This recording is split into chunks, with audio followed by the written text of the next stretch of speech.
This is one of the most dangerous stretches of water on Earth.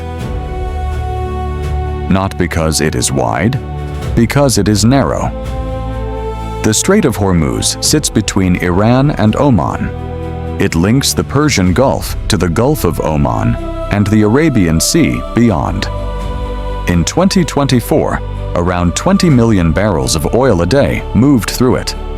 Roughly 1/5 of global LNG trade passed through it too, much of that from Qatar.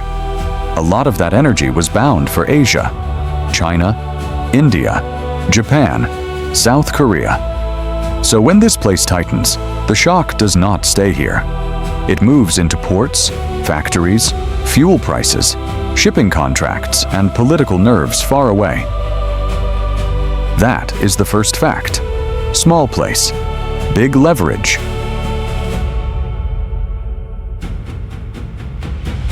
And when you look at the water itself, the danger becomes easier to understand.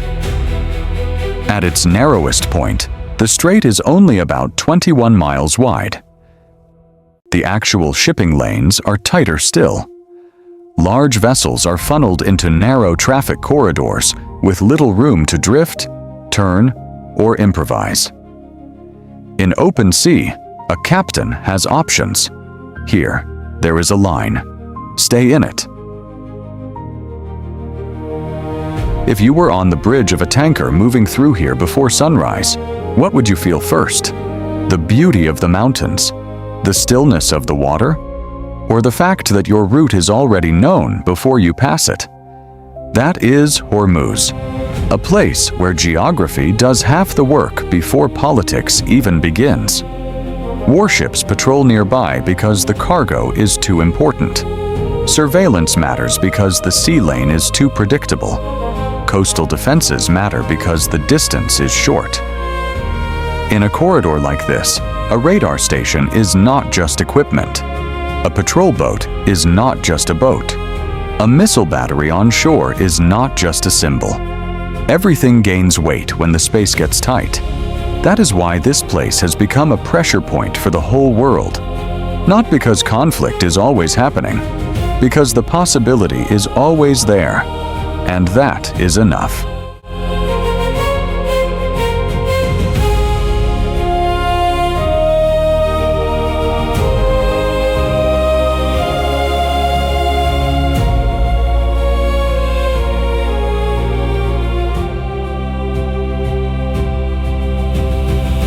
Oil made Hormuz globally urgent. It did not make it important. That part is older.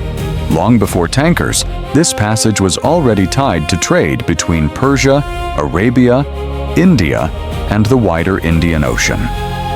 Old Hormuz became a significant market after the Arab conquest. By around 1200, it had grown into a major trading center. By roughly 1300, power shifted from the mainland to the island, and New Hormuz rose into one of the key commercial hubs of the region. This was not a remote frontier, it was a gateway. That is the thing about narrow sea gates. They do not stay local for long. They pull in distant worlds.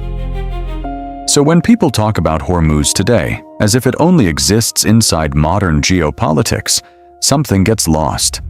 This place has been watched, taxed, desired, and fought over for centuries. The technology changed. The appetite did not.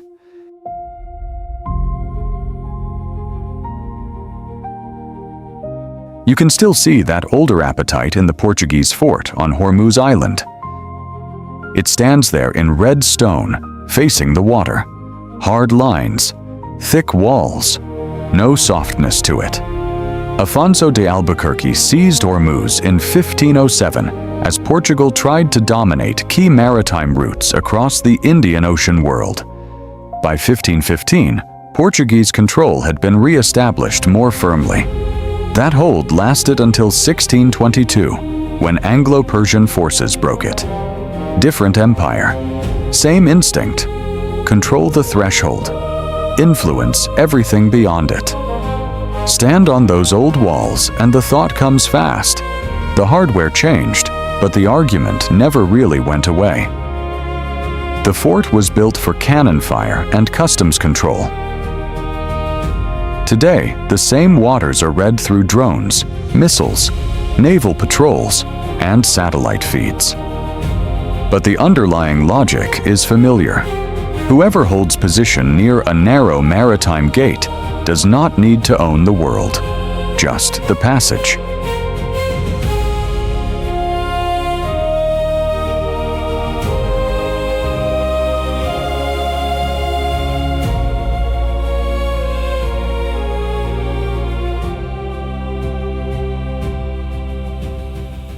Now leave the fort for a moment. Leave the traffic lanes too. Look at the land.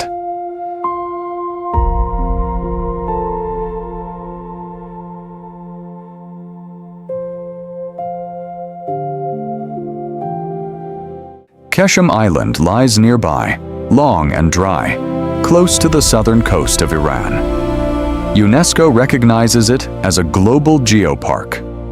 That matters, not as a branding label, but because the island really does feel like exposed deep time. Folded rock, salt structures, eroded valleys, mangroves, rough coastlines, hard light, ground that looks peeled open rather than settled. You do not have to force poetry onto a place like this. The geology is already doing enough. The first impression can be harsh. Sparse terrain, dry ridges, heat pressing down. But then details start to show themselves. Narrow channels cut through stone. White salt catches light in cracks and cave walls. Mangroves breathe in tidal flats. Rock faces hold old marine stories in their layers. And suddenly, the region stops feeling like a headline zone and starts feeling like a physical world again. That matters, because too often, places like this are flattened by the way outsiders talk about them. We reduce them to risk. We turn them into warning graphics, strategic briefings, shipping updates. We forget they were landscapes before they were scenarios.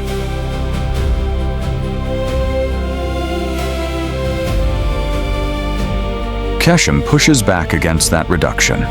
It says, before there were patrol routes, there were ancient seabeds. Before there were sanctions and oil flows, there was uplift, pressure, erosion, salt, wind. The land has been under pressure longer than the states around it.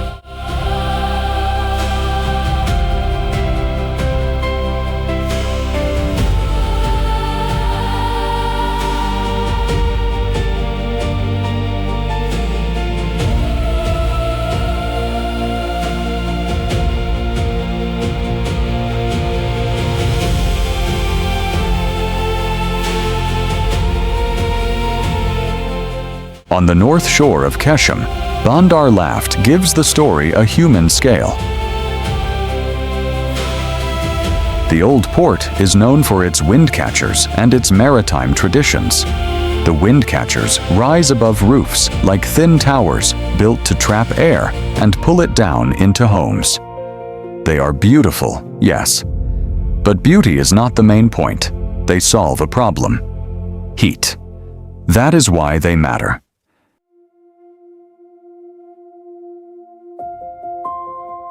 That is also what makes places like Laft feel honest. Nothing here is casual. The architecture answers the climate. The harbor answers the sea. The settlement answers exposure. When you walk through an old coastal town like this, you can feel intelligence built into the walls. Not abstract intelligence, survival intelligence. And then there are the lenge boats. UNESCO placed the traditional skills of building and sailing Iranian lenge boats on its intangible cultural heritage list in 2011. Again, that matters for a reason beyond prestige. This is not just about preserving a nice old craft for tourists to photograph. It is about keeping alive a working body of knowledge: carpentry, sailing, weather reading, terminology, memory, apprenticeship, Maritime rhythm. A lenge is not a metaphor. It is labor. Timber shaped by hand. Curves learned through repetition. A hull built slowly because the sea punishes shortcuts.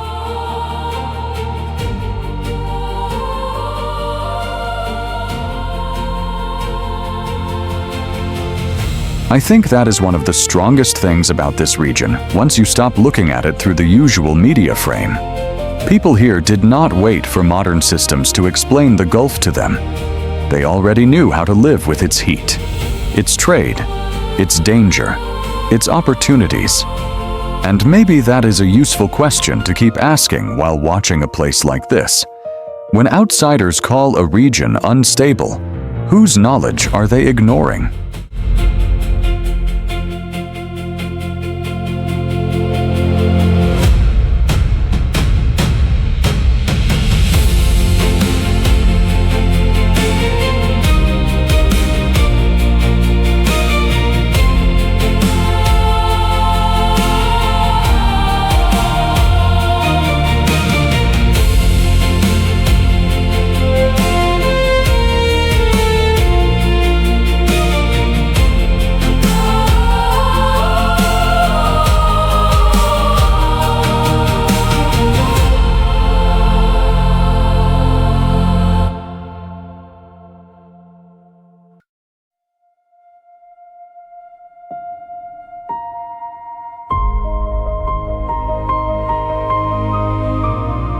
Hormuz Island does not look like the usual image of a geopolitical hotspot.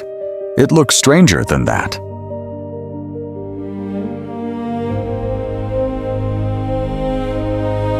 Britannica notes its barren and hilly character, and the island is known for red ochre.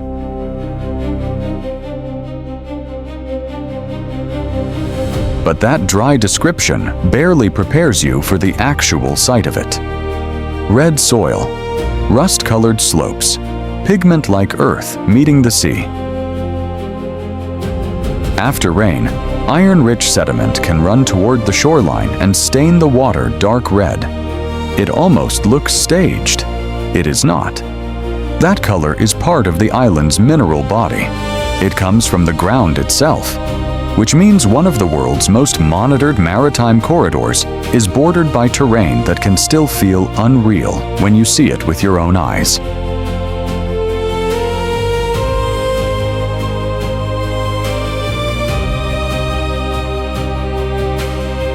That contrast is hard to shake. On one side, military relevance. On the other, red beaches and mineral hills that look painted by something older than history.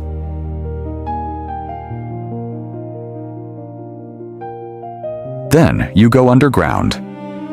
On Qeshm, the Namakdan Salt Cave stretches for about 7 kilometers and is often described as the longest salt cave in the world. Inside, the temperature shifts. Sound changes. Walls of salt catch weak light and throw it back in pale tones. White, amber, gray, sometimes pink. Mineral water keeps working through the system. Salt keeps dissolving and reforming. No speechwriter could improve that. Better to leave it plain. The cave reminds you that this region is not static, not politically, not geologically, not even emotionally. The headlines tell you to read Hormuz in terms of immediate threat. The cave tells you to slow down. The rock is still moving. The land is still changing. Human urgency is real, but it is not the only clock running here.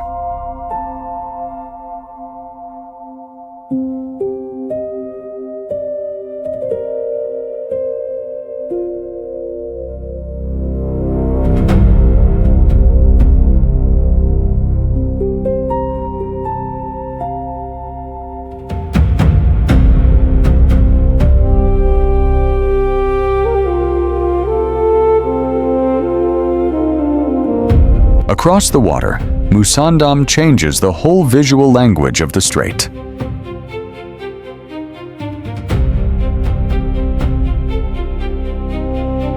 This Omani peninsula pushes north into the sea like a wall of stone. Cliffs drop into narrow inlets. The coastline breaks into khors and coves. From the water, the mountains feel close, heavy, and abrupt.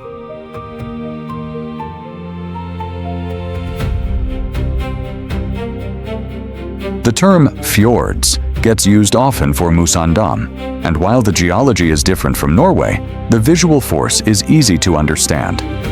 These are deep cuts in hard land, sharp edges, blue water, little room.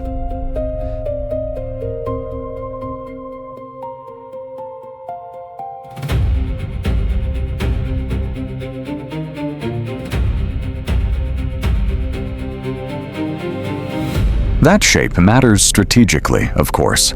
High ground sees farther. Rugged coasts hide and reveal in uneven ways. Channels narrow perception as much as they narrow movement.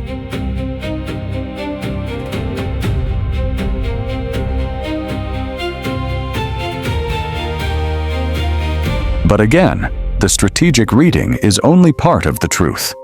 Because villages are here too. Fishing boats are here too. Life did not step aside just because the map became important.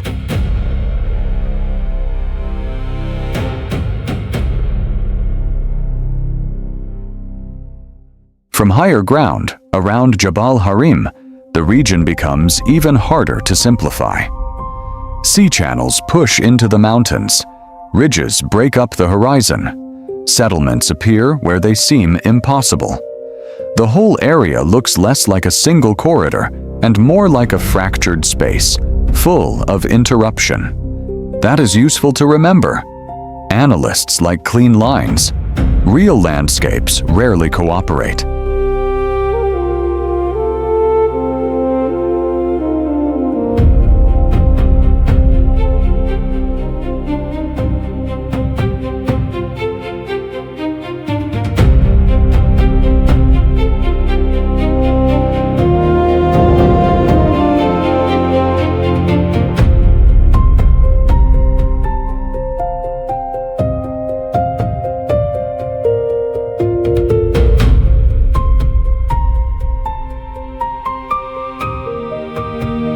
At the far north of Oman lies Kumzar, reached mainly by sea and enclosed by rough mountains.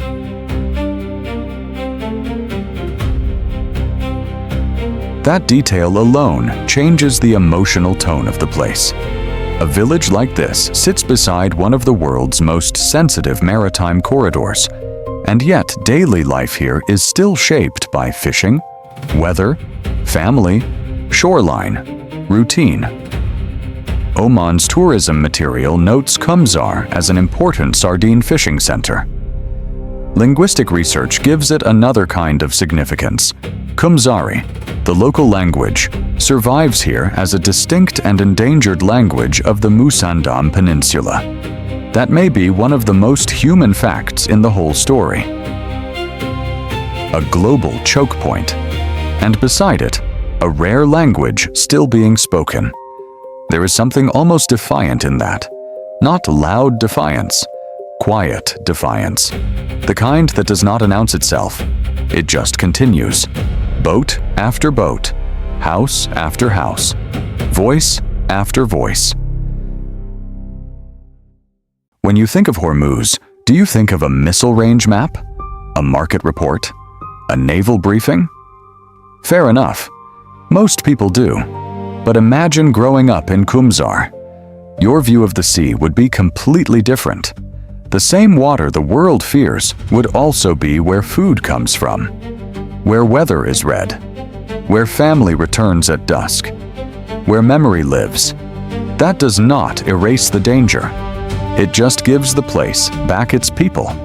And once you see that, it becomes much harder to talk about Hormuz like it is only a strategic object. It is not. It is inhabited.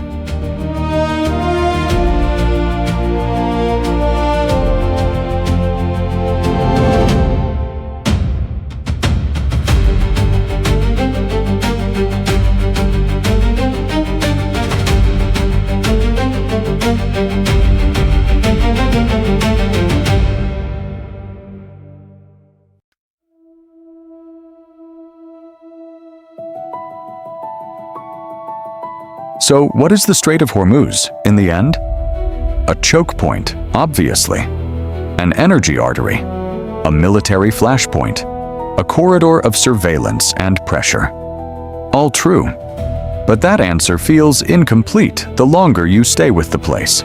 Because this region is also red earth after rain, salt caves under hard ground, wind catchers above old walls, boatyards where knowledge survives in wood and hand tools, forts built by vanished empires, mountain villages looking out over one of the most watched sea lanes on Earth, a language that still lives in a remote Omani settlement while tankers pass nearby carrying cargo for distant superpowers. That is a heavier truth, and a more human one. The world watches Hormuz because it is afraid of what could happen here. That fear is not irrational, but fear can make people lazy.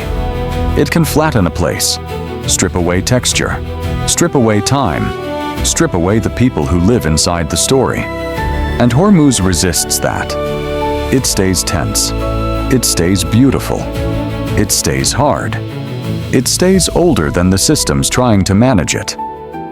Maybe that is why it lingers in the mind. Not because it offers one clean meaning, but because it refuses to.